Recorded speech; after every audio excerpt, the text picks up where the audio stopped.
안녕하세요. 아리서연입니다. 오늘은 초등학교 3학년 아이에 대한 이야기를 해보려고 합니다. 아이는 게임을 하면서 스트레스를 풀고 요즘 들어 감정 기복이 커진 것 같아요. 그리고 슬슬 말을 듣지 않습니다. 어쩌면 우리 아이에게도 일어나고 있을 수 있어요.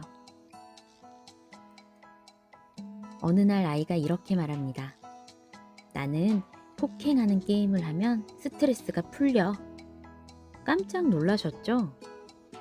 하지만 이건 내 감정을 어디에다 풀어야 할지 모르겠어 라는 아이의 신호일 수 있어요. 이럴 땐 이렇게 말해보세요. 그 게임을 할 때 어떤 기분이 드는데? 요즘 스트레스 받는 일이 있었어? 감정을 말로 표현하는 연습이 중요합니다. 그리고 폭력 대신 감정을 풀 수 있는 행동들을 함께 제안해 보세요. 예를 들면 풍선 터뜨리기, 점프하기, 종이 찢기, 감정 그림 그리기 같은 것들이요.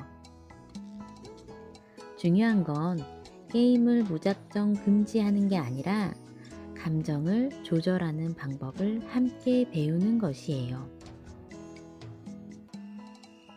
8에서 10세 정도 아이가 갑자기 짜증이 많아지고 감정 기복이 심해졌다면 그건 프리사춘기, 즉 사춘기 초입의 신호일 수 있습니다. 여기에 학업 스트레스까지 겹치면 아이는 감정을 더 날카롭게 표출하게 돼요. 이럴 땐 감정을 먼저 인정해 주세요. 화가 많이 났구나. 속상했겠다. 엄마도 어릴 땐 그런 기분이 들었어. 그 다음 학업에 대한 스트레스는 작은 성공 경험으로 풀어주는 것이 좋아요. 오늘은 다 안 해도 돼. 할 수 있는 것만 해볼까? 그리고 꼭 기억하세요. 공부보다 중요한 건 아이가 나는 엄마에게 이해받고 있어 라고 느끼는 겁니다. 저 같은 경우 아이가 퀴즈 요금제를 쓰다 보니 한 달에 통화 시간이 60분밖에 없더라고요. 근데 열흘 만에 그 시간을 다 써버렸어요. 그러니까 간단히 하랬잖아. 이젠 전화 못하는데 어쩔 거야? 이렇게 말해버렸습니다. 하지만 아이는 지금 친구와의 관계를 전화통화와 게임으로 유지하고 있어요. 즉, 이건 단순한 스마트폰 사용 문제가 아니라 사회적 소속감과 연결된 이야기입니다. 이럴 땐 이렇게 말해보세요. 친구랑 게임하면서 전화하는 게 재밌지? 그런데 지금처럼 너무 길면 나중에 중요한 전화를 못 할 수도 있어. 우리 같이 약속을 정해보자.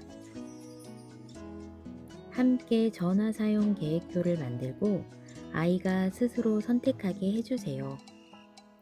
그럼 아이는 통제를 당했다는 느낌이 아니라 나는 스스로 잘 해내고 있다는 자존감을 느끼게 됩니다. 아이의 문제 행동 뒤에는 늘 감춰진 감정과 욕구가 있어요. 그걸 먼저 들어주는 것, 공감하는 것, 그리고 함께 방법을 찾는 것. 이 세 가지가 바로 아이와의 대화를 바꾸는 열쇠입니다. 오늘 영상이 우리 아이와 조금 더 가까워지는 데 도움이 되셨다면 좋겠습니다. 우리는 모두 아이와 함께 자라고 있어요. 감사합니다.